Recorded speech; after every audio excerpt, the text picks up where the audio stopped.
My guest today is Jason Smith, a former corporate consultant turned personal trainer, helping people in midlife reclaim their health, confidence, and energy. In this conversation, we dive into Jason's transformation from burnout and depression in his late 40s to building a thriving fitness coaching business in his 50s. We talk about the mindset shifts that helped him turn things around, why age is never an excuse, and how he used social media to grow an audience of over 500,000 people. If you've ever felt like it's too late to start or you're wondering how to turn your life experience into something meaningful, this one's for you. Hey, Jason, you went from a unfit 40-year-old consultant to a fit and healthy person in your 50s. Take us through your journey. How did you exactly do that? Um, it's a little more detailed than that, I suppose, in that, I had a very good career in the corporate world. And, I reached a very senior position. I had global responsibilities, traveled to various places all around the world, including Madrid, and, thoroughly enjoyed that. However, as my son started to grow older, I was kind of becoming more and more aware that um, I was kind of outsourcing parenthood.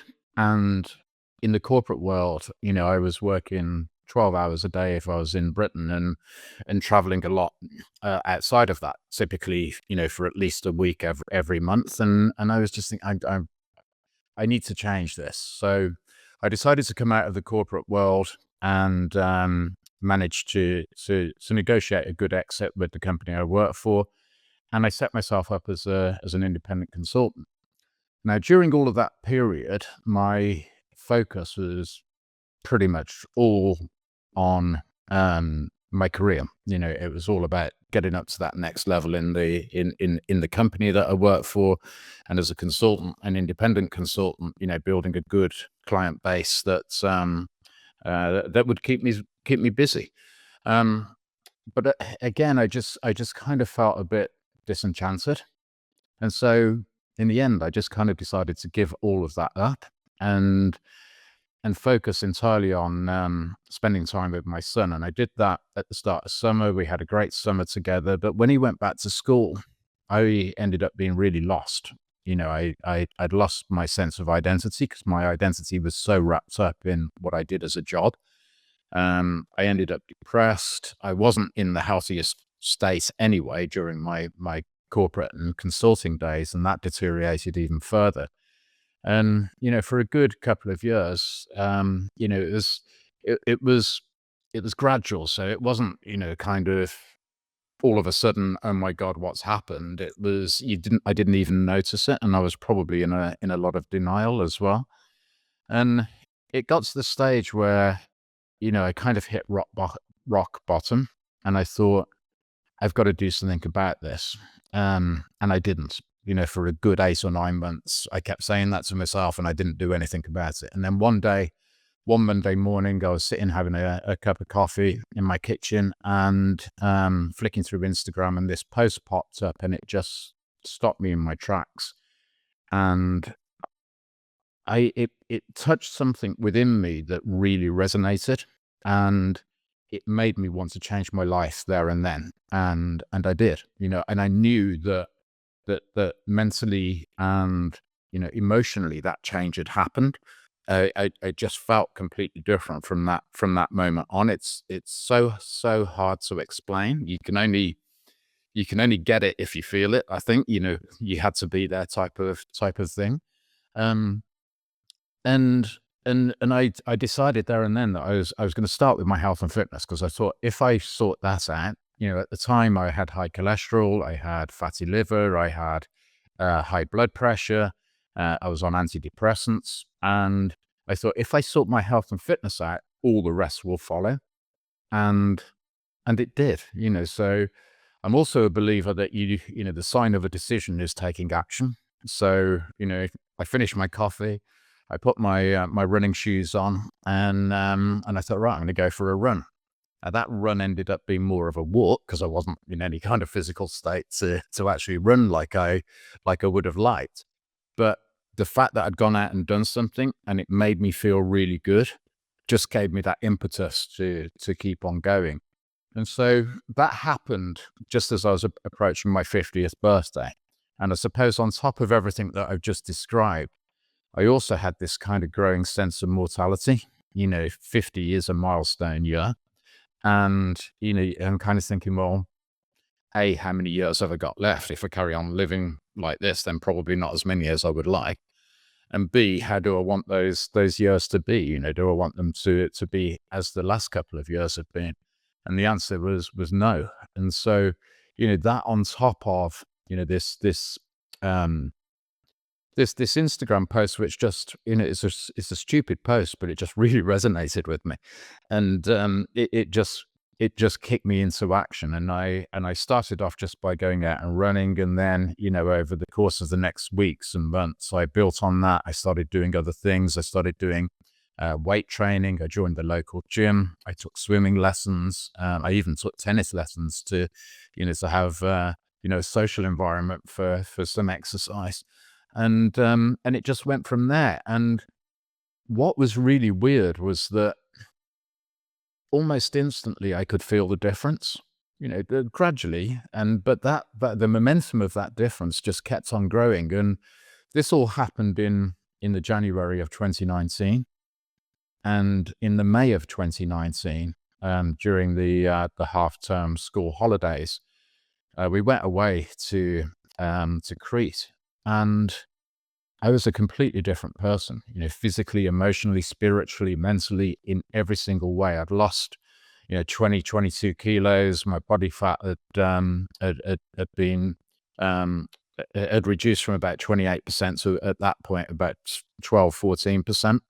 I had all of this energy. I just felt alive. I felt happy. And, it was like, um, I don't know. It was kind of, it was, if I'd have wound the clock back and thought, you will feel like that in 4 months' time, I would never have believed it, but I did. And all through embracing a healthy lifestyle, embracing fitness, changing my nutrition and my diet, and basically getting active. And yeah, so that's pretty much how it happened. A long answer to a very short question, but it was a journey from, kind of being happy in a corporate role to kind of losing myself, being happy that I was playing the role for my son that I wanted to play, but kind of losing my self identity because of the lack of job, to finding a new self identity through health and fitness. Yeah. Yeah, it's a beautiful story. And what made you realize that there was actually a business opportunity in your transformative story? Well, that came quite a bit later. Again, it was a gradual process. So, later that year, what I was starting to notice quite regularly, particularly in the gym environment, was people, around my age in the gym, working out alone and struggling, but sometimes, in fact, quite often, working out with a personal trainer who was typically at least half of their age. And there was one specific occasion where there was a lady, probably in her late 50s, early 60s, and she was on a shoulder press machine with a personal trainer who was probably in his early 20s, I would say. He was paying no attention to her whatsoever because he was busy chatting up the girl on the machine opposite. Um, and I just thought, yeah, she deserves better than that. Not the girl who was chatting up. Well, actually, she probably deserved better as well. But but the lady he was training, and I thought, well, wouldn't it be better if people, in my kind of stage of life, in their late 40s, 50s, 60s, could work with somebody who is a similar age, because they understand better, not just about, what happens to the body as you age and how you adapt exercises to make them as effective, but more appropriate. But understand the other things that go on in life, having kids, having a job, having a career, having family commitments, having aging parents, all of these things that kind of start to affect you, that if you're in your 20s or even 30s, you have no experience of, and therefore it's really hard to empathize with them and relate with them. And so I decided that I was going to train to become a personal trainer, and that would be, what I do instead of business consulting, moving forwards. And so um, I was lucky in that the gym that I was a member of back then actually had a personal training, teaching and training company within it. And so over the next 8 months, I studied, I took all of the exams, I did all of the assignments, and the kind of role plays where you get assessed on how you deal with people and things, and finally became qualified as a level 3 personal trainer. Um, just in time for COVID to shut everything down.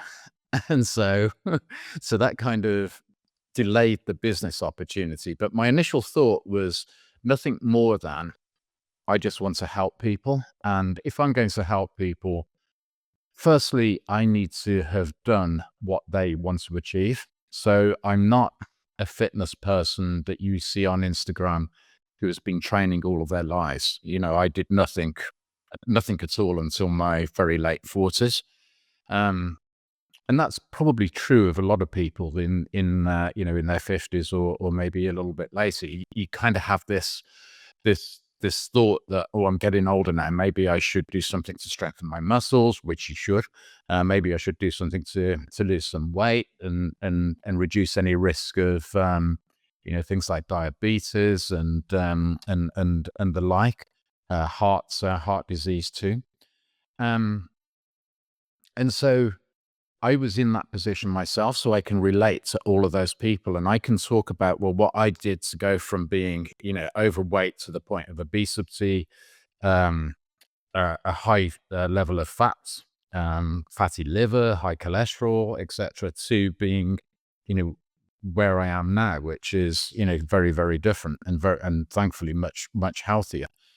And so that was always my intent. And initially, my thought was, well, I just train people. I train people in gyms. I'll train people at their homes. I'll train people in local parks, wherever it might be. Um, and COVID delayed that. But as things started to open up with COVID, gradually the UK government allowed you to meet one other person as long as you kept a social distance and you were in an outside environment. So I used to train people in their gardens.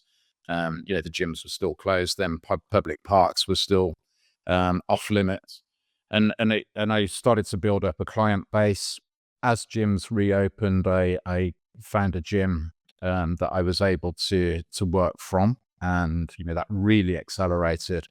The building up a client base. All of the people being at least 40, and some being into their 70s. That all of the people that I train.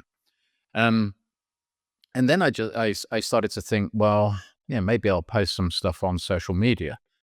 And I started off with a couple of posts on TikTok. I had been messing around with Instagram for a while, and I put a couple of posts out on TikTok on the recommendation of one of my clients who works in that in the social media area. And I was amazed. It was I got 2,000 followers in a day. My Instagram, a year later, I had 300 or something. So Mm. I thought, oh, this is quite encouraging. So I kept posting things on Instagram. That continued to grow, and then I branched out across other social media. And as I engaged with more and more people, all of my followers are 40 plus. It's very, very, very, very kind of focused on the people that I am trying to help, which is good. And then I decided, well, it'd be great to actually offer these people more in terms of, training. So I introduced a personalized one-to-one coaching experience, and I now train people, in 6 of the 7 continents, which is quite nice. Mm.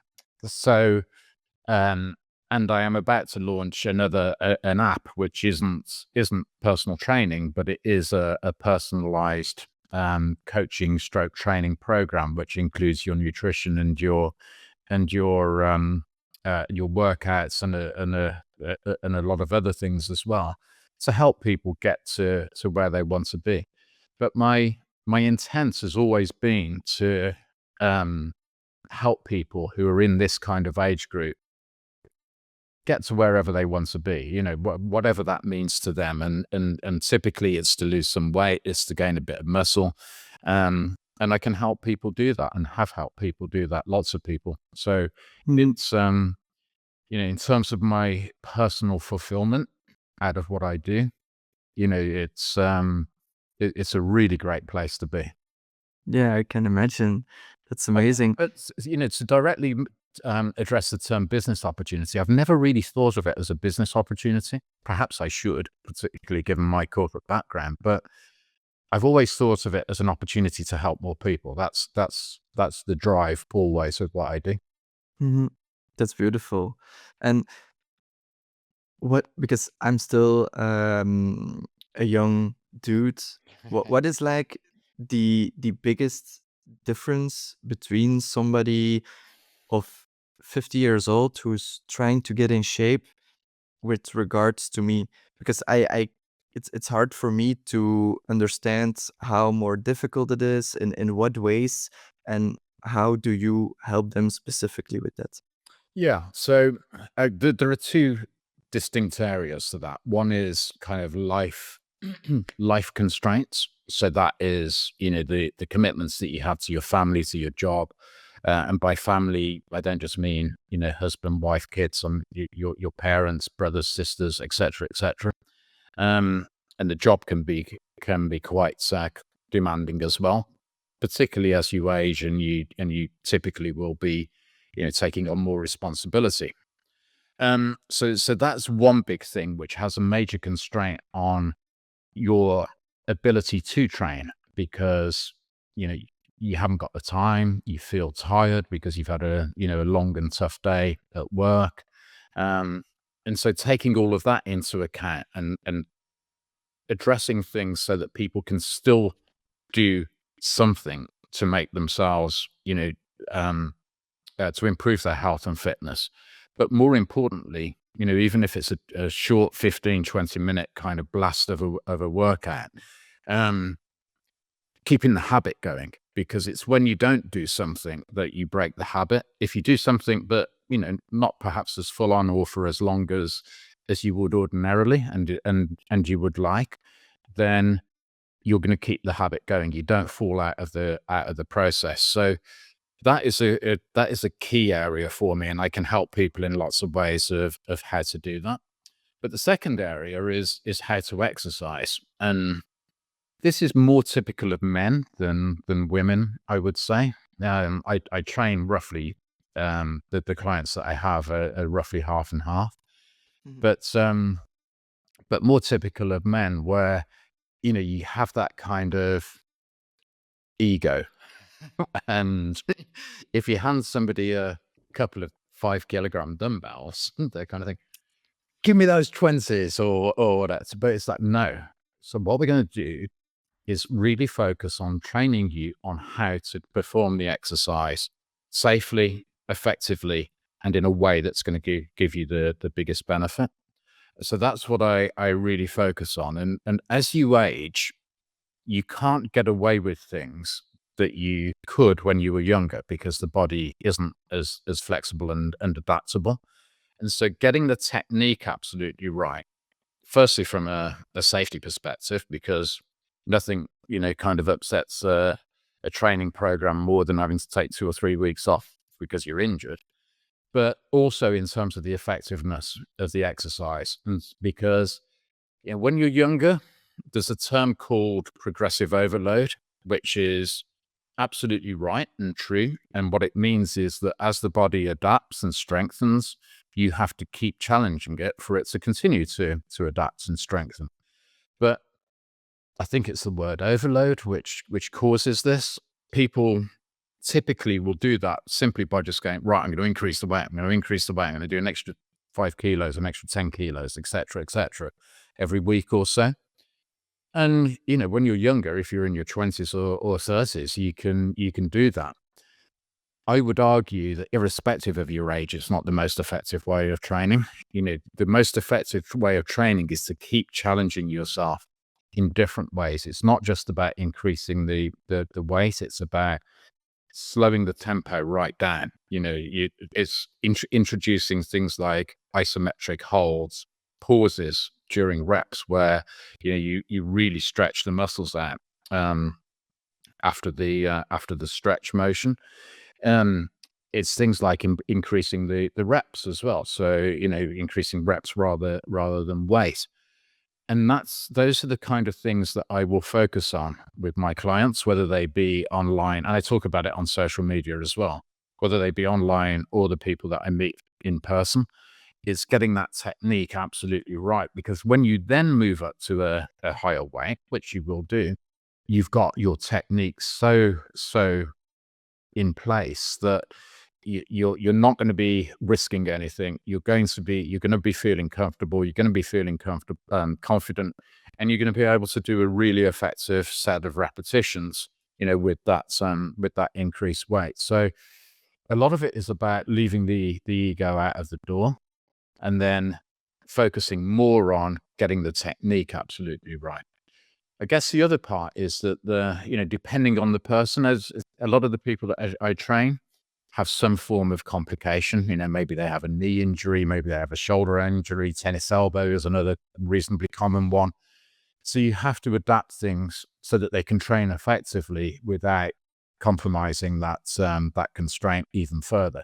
So working around issues like that is also a key thing. There's a guy who I trained is an ex pro golfer. He was on the PGA tour in the US, and he had a terrible knee, which was all through the swing, the repetition of the swing of the golf club. And when I first started training him, he couldn't squat.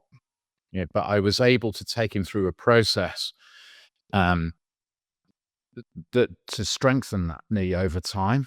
And now he's squatting with 100 kilos on his back, and for anybody not in Europe, that's roughly about 210 pounds, I think. So plus that is a good weight for a guy who's in his late 40s to be squatting, particularly when he couldn't even do a body weight squat, not that long ago. So it's that type of approach. Okay.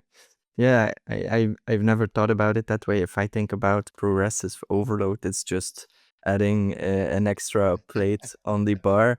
So Just prove my point, Sam. yeah, but it is how it is. So maybe I should change my approach a little bit as well for I mean, more I'll longevity. give you a really, really good example of this, which is, if you could just keep adding weights to the bar, sometimes, quite regularly, something in the movement of the exercise will compensate for that extra weight. Normally, it's the range of movement that you go through. So if you have got a barbell on your back and you're doing squats, you wouldn't squat to the same level of depth as you were before you put those extra weight plates on. If you were doing a bench press, when you're doing a bench press, it's really important to bring those shoulders retracted all the way back and feel a stretch on these pectoral muscles at the bottom of the movement, because that really makes those pectorals work hard as soon as you start pushing back up and hits these side of the chest muscles very effectively. But I see people doing, a bench press, and they're kind of going like this, and it's not a bench press, frankly. Mhm. Um, it's a kind of it's a very abbreviated movement, and that's because they're using too heavy a weight. It's much better to reduce the weight, get the full range of motion, work at a good tempo. So, not rushing, exploding on the upward movement for sure, for about a second, and then bringing it back down nice and slow to the count of three, pausing for a second at the bottom and then coming back up again. Those kind of things are what make the difference. And it's the focus on that will be incredibly beneficial, whatever your age, but particularly beneficial for people who are, a little bit later in life, because you are you are training the body in such a way that not only are you stimulating the muscle and invoking hypertrophy and all of the things that you want to do, but you are developing a muscle memory that means that you will always do that exercise correctly. And if you're down here at the start of a bench press and you can't get a couple of dumbbells up or a barbell, you know that the weight is too heavy. It's not a case of starting from here instead and going, you go, okay, I'll reduce the weight. I'm going to keep this range and I'll do the exercise properly. Mhm, mhm. Yeah, that's nice. It's definitely a big ego thing as well. Uh, Well, it is. I yeah, I'm not ashamed to admit that. But, And look, there's nothing wrong with that. However, I mean, I posted a video the other day of me lifting some reasonably heavy dumbbells, and I got a lot of people saying that that's pounds, not kilos, with the big numbers on the side, which is interesting. But we don't have any pound marked dumbbells in the UK. Well, we're fully metric, but but so it's still good to do that, and of course ego is great. It's great to feel good. One of the biggest benefits of exercise, whether it be, running, cycling or lifting weights, is it makes you feel good. You get this natural process of releasing on endorphins, dopamine, etc., which are feel good hormones. And it's, the when you do an extra rep, or if you do for the first time lift another an increased weight, you've got this sense of achievement and celebration. It's you don't get that generally in everyday life. It's just a Mhm, nice place to be, and it's really important, to you. And if in a gym environment and you've been in that gym for a while, you'll probably know a few people. And what I really love about the gym environment is that, if somebody sees you do something like that, they'll be going, "Hey, well done, Joe. Yeah, high five." And, and it's very, very supportive.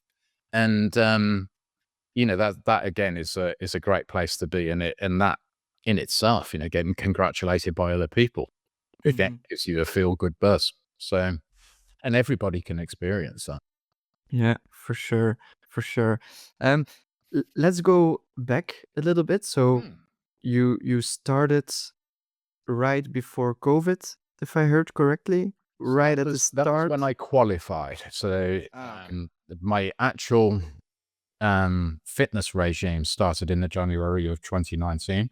Yeah. Um, and then in the March of 2020.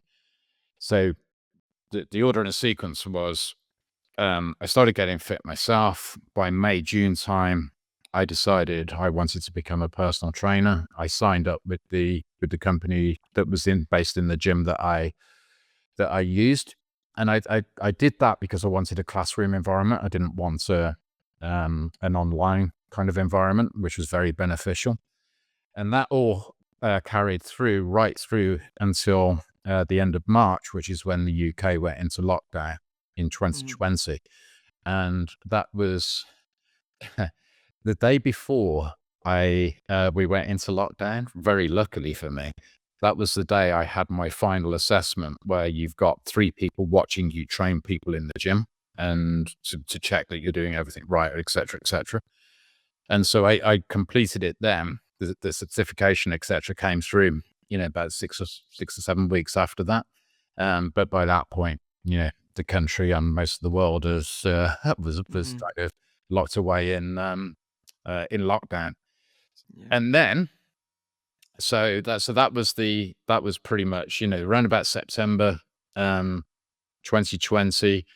We had a brief period in the UK where you could meet people. I started to train some friends for free then, just to get experience of doing it and to help them, give me some confidence. And then the following May, that's when my personal training really kind of took off. That's when the gyms opened. I found a gym that I could work with.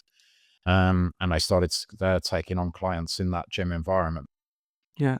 And how did you transition from helping your friends for free to eventually acquiring your own paid clients? Did the gym brought them to you, or did you need to search them for No, yourself? initially I was doing my marketing. So I created a website. I had a different social media platform then, which was the brand of the coaching um, uh, that I was doing. I called it New You Coaching because I felt like a new me, and people want to feel like a new you. So that was Mhm. that was the brand that I used. I was able to pick up quite a few clients through that, which was good. I did advertising, and I signed up with other, kind of lead generating digital platforms that would send leads through to me and offer my services to them on my behalf. I signed up with Trustpilot so I could get people's reviews publicized, etc. as well. And that really attracted a pretty good number of clients for me.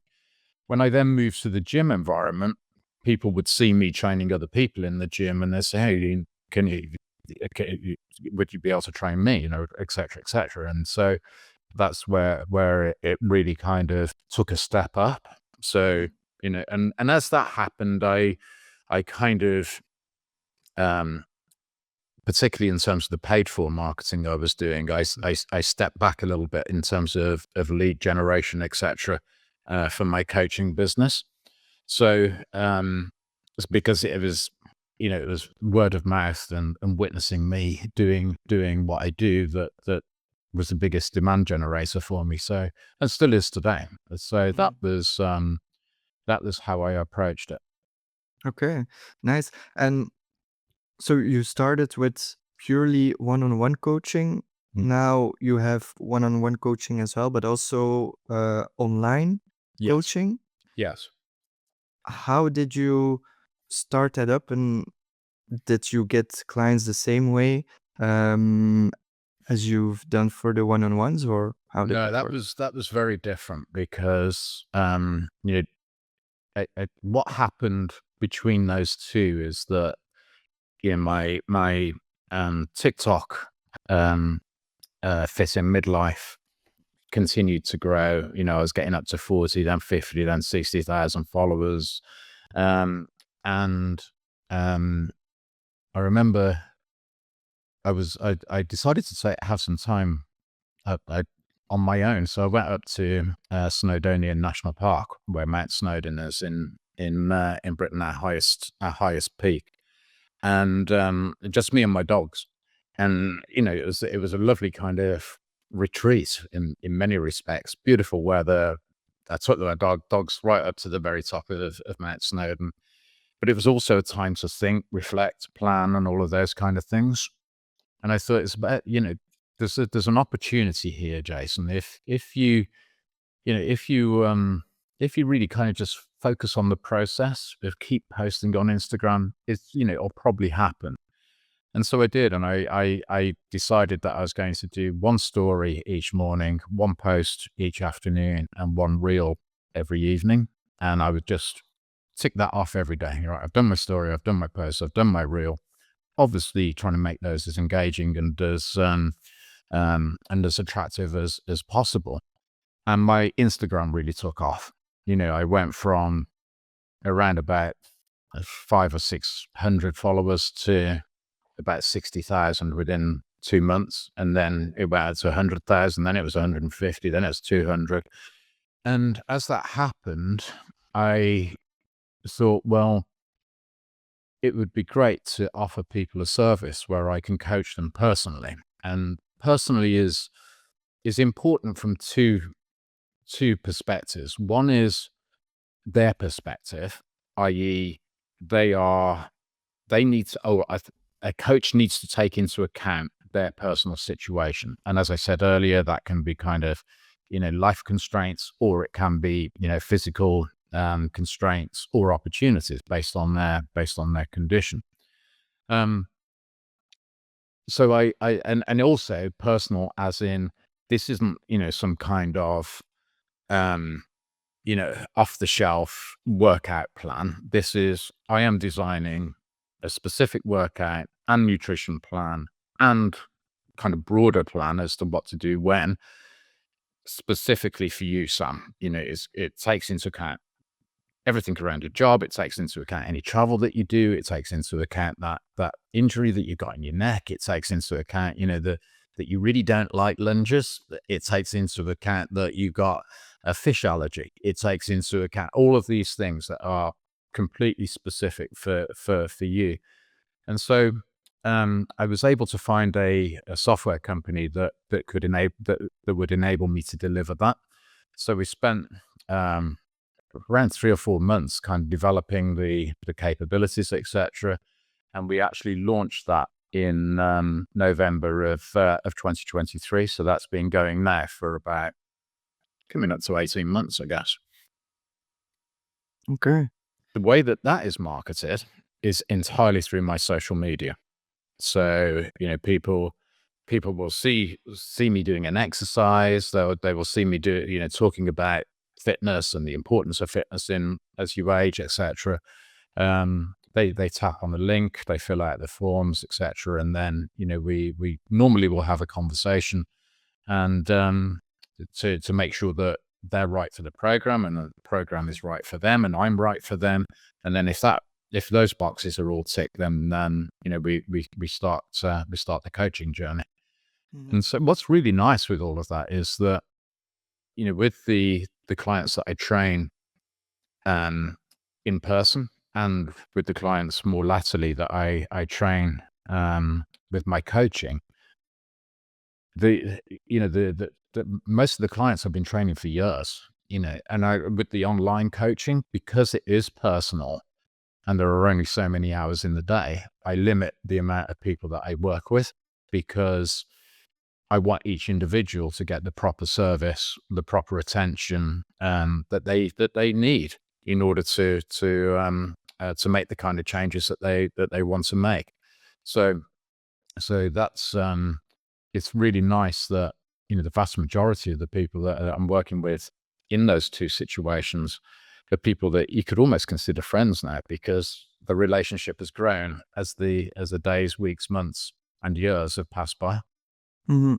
Yeah, that's amazing. Hmm. I can imagine it being quite hard to, on the one side, have it very personalized, and on the other side, you probably want to grow. But how do you balance working in your business and working on your business? That's a really good question. So, and mostly it is about kind of capacity limitation. So it's I know how many people I can and want to work with in a face to face, in person environment, and the same in an online environment for personal coaching experience.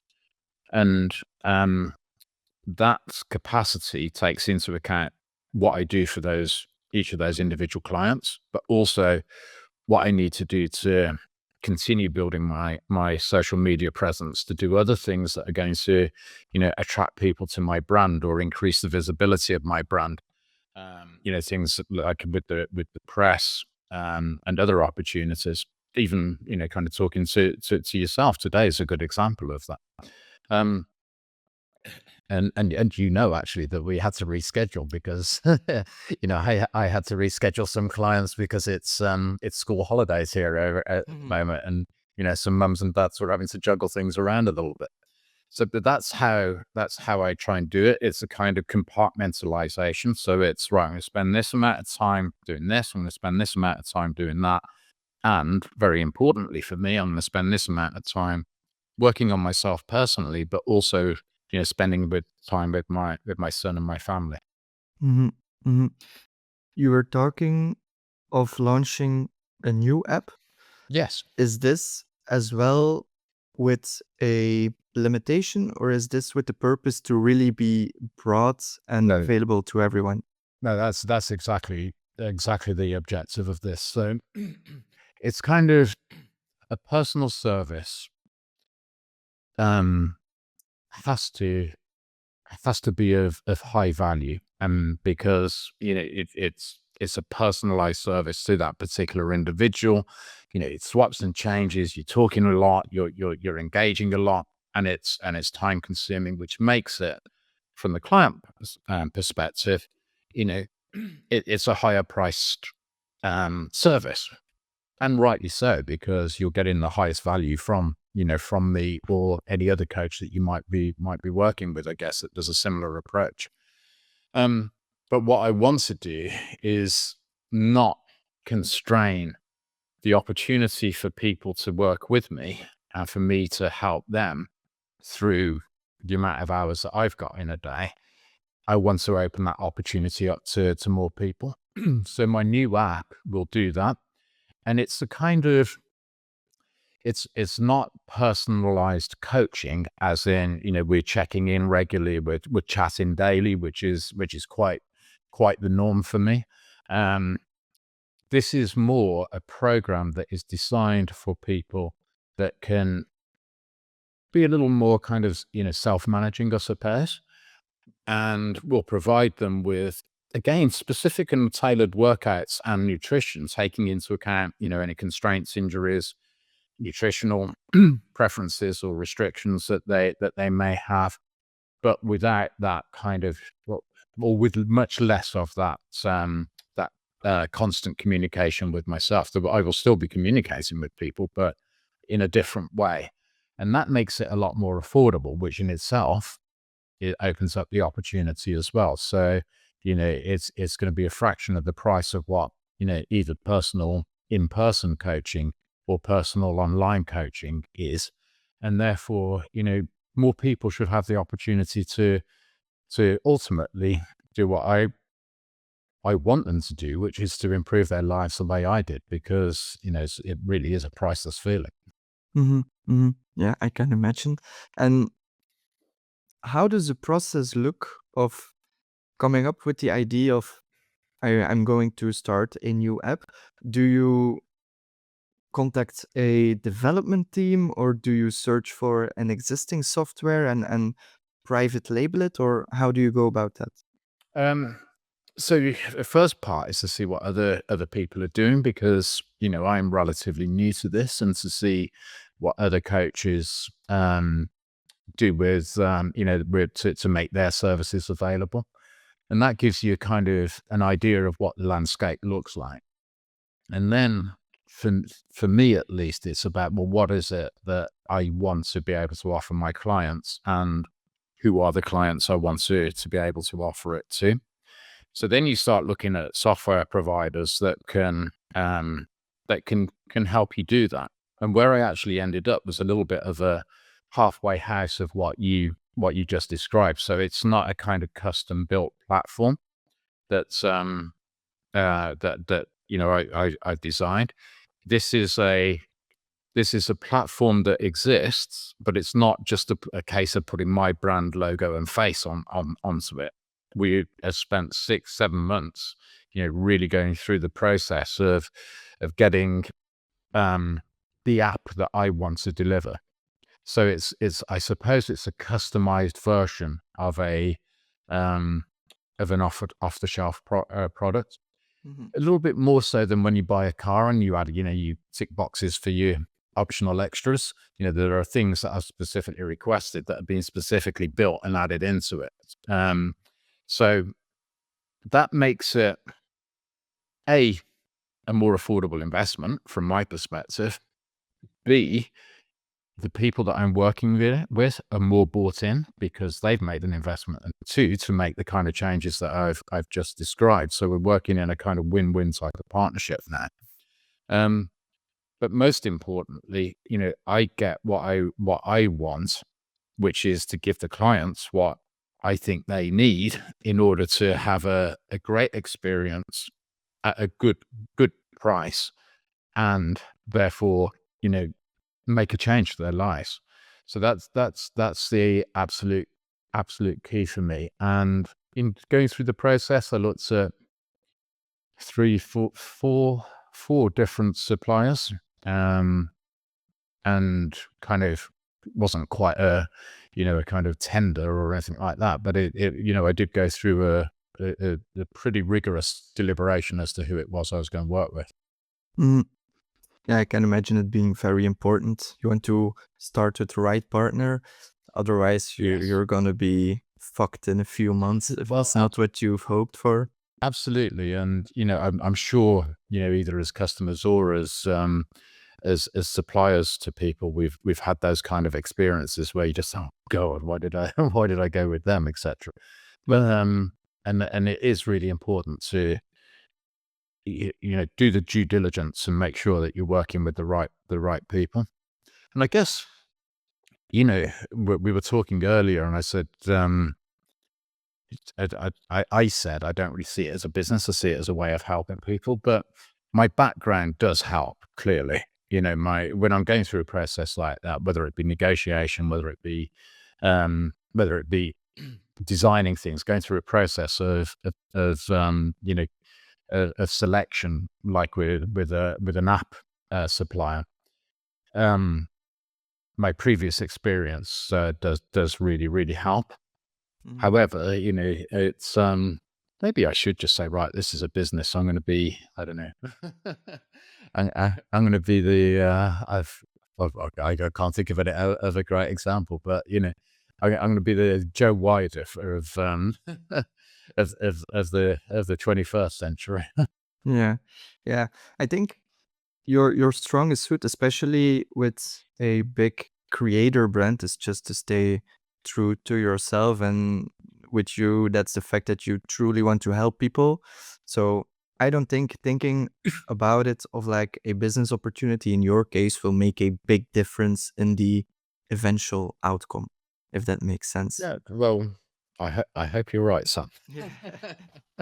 Because that's the way I would much prefer to do it. I don't want to Hmm. be having kind of thoughts about, all right, how do I make more money? Hmm. That's not what I've ever been about, but and certainly not now. Yeah. Okay. Obviously, the app is at a lower price point than the personalized coaching. Yeah. Are you planning on launching it differently or marketing it differently than your coaching? Not particularly, no, because I do have a large audience now, an even larger audience now. So, if I look across all the platforms, there's about 500,000 people that are following me. You know, one thing for anybody that is relying on social media to market their business that you have to understand is that just because you've got 100,000 or 1 million followers, it doesn't mean to say that 1 million people or 100,000 people are going to see your post, because whether it be Meta or TikTok or whatever, their algorithms will determine how many people are going to see your post and what kind of person too. So you can't kind of 100% rely on it. So what I want to do is to try and build more of a community with people, and that's kind of my next step of development, so that people are able to converse with me and one another in terms of talking about health and fitness, primarily in midlife, but other things as well, because midlife can be a bit of a tricky time, and Mhm. people have issues. You start to deal with bereavement and other things at one end of the scale, and teenage kids go at the other at the other end of the scale. It's and it's great for people to just have that kind of forum where they can converse, chat, even if the only thing they get out of it is, well, it's not just me. Mhm. It's is it so that's the next phase that I really want to develop. And that in itself kind of, I suppose, it takes the power away of Instagram, Facebook, TikTok to determine who my audience actually is. I want to be more determinate of that. That will include things like, email activity as well, email marketing. Um, but my approach to that would be to give people a lot of value, to say, here's a workout you can do today, or Mhm. you know, it's Friday, Fish Friday. Here's some great fish dishes that are high in protein, low in fat, low and will give you a real energy boost. That Mhm. type of stuff. So yeah, that's my intent. Like, I suppose my driver is engagement. So I want to engage with people, and I want to I suppose, kind of motivate them to make those changes. Because when I was talking earlier about how I had allowed my life to become, and my kind of self to become, if I think back now and at the time, if I looked around, the people my age weren't that much different to me, and still aren't now. Though, so I think I wasn't feeling anything extreme. I think I was feeling something that's quite normal for people in their late 40s, early 50s to be thinking and feeling. And so I feel like I kind of escaped from a prison to, and if I can help other people make that same escape, follow the same kind of escape route through, and just feel so much better about themselves, which then affects everything about their lives, then, that's what I want to do. So engaging people as best as I can through social media, through apps, coaching, and then a wider and broader spectrum of things is what I'm really aiming to do, whether that be the email or the community type of approach that I just mentioned. Hmm. Okay, that's amazing. What advice would you give to someone in midlife, in their 50s, who are thinking about starting a business but may have the feeling like, damn, maybe it's too late? What would you say to them? Firstly, I'd say it isn't. You know, but people often um, kind of reference the likes of Colonel Sanders, who started KFC when he was 65, I think, and how Mhm. much shed load of problems he had to overcome to get somebody to buy his chicken recipe. But um, it isn't too late. Is the first thing to say. The great thing about being this age is that you have a shed full of experience. You've got a lot of things that have happened that teach you how to do things, how not to do things, what might work, what is worth trying, etc., etc. Um, you've got a lot of wisdom which comes with that experience. So you're in a really strong position, personally, to do something like this. Now, in my experience, and I guess my view, the biggest thing that holds people back from doing this type of thing is fear. So there's a risk involved. That might be a financial risk, not just in terms of an investment that you might be looking to make, but also what you're giving up. If you're coming out of a well-paid job to do something, to start up on your own business, then clearly there's a risk attached with that too. Um, there's also the risk of, kind of your personal ego. If you go all out and try and achieve something, and you announce that to the world with great fanfare, then if it doesn't work, then you're going to feel like you got egg on your face. You're probably going to be highly, highly affected by that. Those are all the kind of things that you need to overcome. My advice would be is firstly, firstly, be properly prepared. Okay, so research properly whether or not the idea for your business has got a good chance of success. What does the market look like in terms of who are the customers, how many of them are there, what's their kind of, what's the price range that would be right for those customers? Um, you know, run the numbers. What would you need to do at what price in order to generate the kind of revenue and therefore the profits that you want to generate? What's the time period is going to look like for the growth of that? And for all of those things, when you do run some numbers, I would say, run your numbers first, great. Put your model together, and by the end of year two, let's say you've made £500,000. I would say divide everything by two, because it will never go as well as what you think. And if you divide everything by two, and it is still feasible for you from a financial perspective, then you're probably onto something. Because if there's a potential big upside for that, but the downside is probably now quite limited, because you should be able to get to that, particularly if you've been quite prudent in your first set of figures and then halve them, then you should have a sense of security around that. um, and to try it. So I didn't kind of go from, I know, I'm going to be a fitness influencer who trains people all over the world overnight. I went from training people, in a face-to-face environment to posting things on social media. And each time I got a success, it was like a tick in the box. And it's kind of, oh, okay, well, I can try this now. So it was an incremental approach.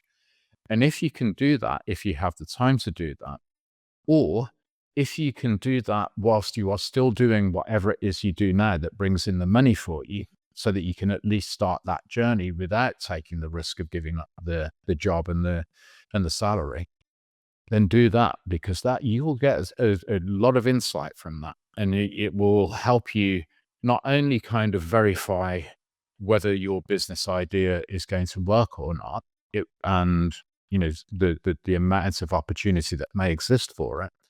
It will also help you to hone what that proposition should be. So as I said, when I first started off, my social media brand was New You Coaching. And then because the reason for that was my personal training brand. And then I thought, well, I train older people, and I was laughing and joking with a younger PT who uses the same gym as me, and he said, "Oh, you should call yourself old age pensioner fitness."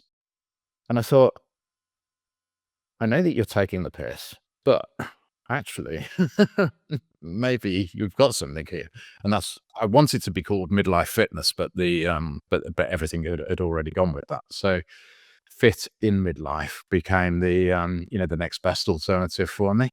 And that made a huge difference for me. But that was, kind of reacting to an opportunity. It wasn't a pre-planned thing. So I tried that. As I said, I started getting a lot of followers on TikTok, and you say, oh, maybe I can do something on Instagram. Then I started getting a lot of followers on Instagram, and doing it incrementally, particularly, as I say, if you're able to do that whilst maintaining your current income, then, it's a good way forwards. If you can't do it that way, and you have to give up whatever it is you're doing now because your new business opportunity requires you to work 60 or 70 hours every week, then you need to be absolutely damn sure that, you've got to, well, you need to be well planned to make the chances of success more more successful, because we all know most small businesses fail after a couple of years. Particularly, that's certainly a true statistic in the United Kingdom.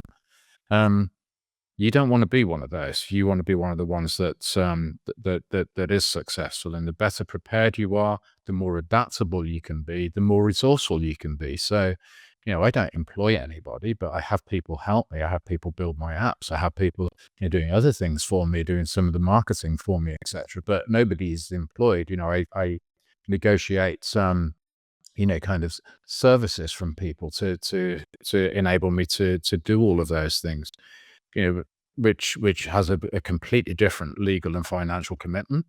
So, kind of be open to all of those things as well. Don't just think inside the box. Think, be resourceful. Think about, well, what resources do I need, and how can I get them with the best or the least amount of impact on me and my business and my finances.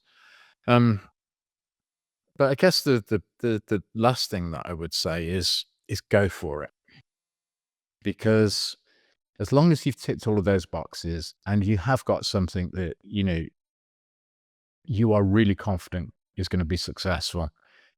If you then thought, you know what, I get a bonus next month, maybe I'll just stick it out here for a while longer, and you don't do it, I guarantee at some point, maybe in your 70s or your 80s, or maybe before then, you're going to regret it. There's nothing worse as the what if type of question. If you don't try, you'll never know. So, try, make that attempt as best as you possibly can make it. Give yourself the best possible chance of success, and, go for it.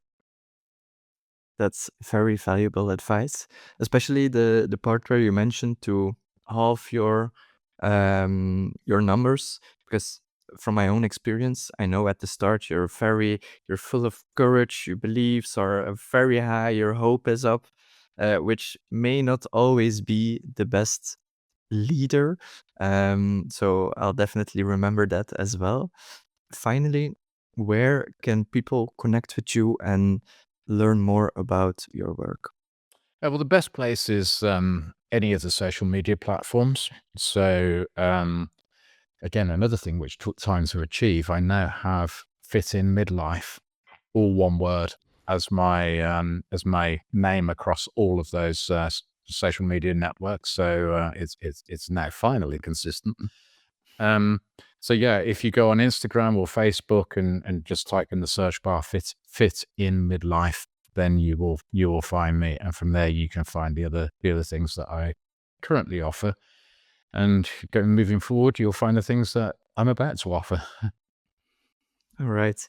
Amazing. Thank you very much for your time and your valuable answers. Pleasure, Sam. Great to be with you.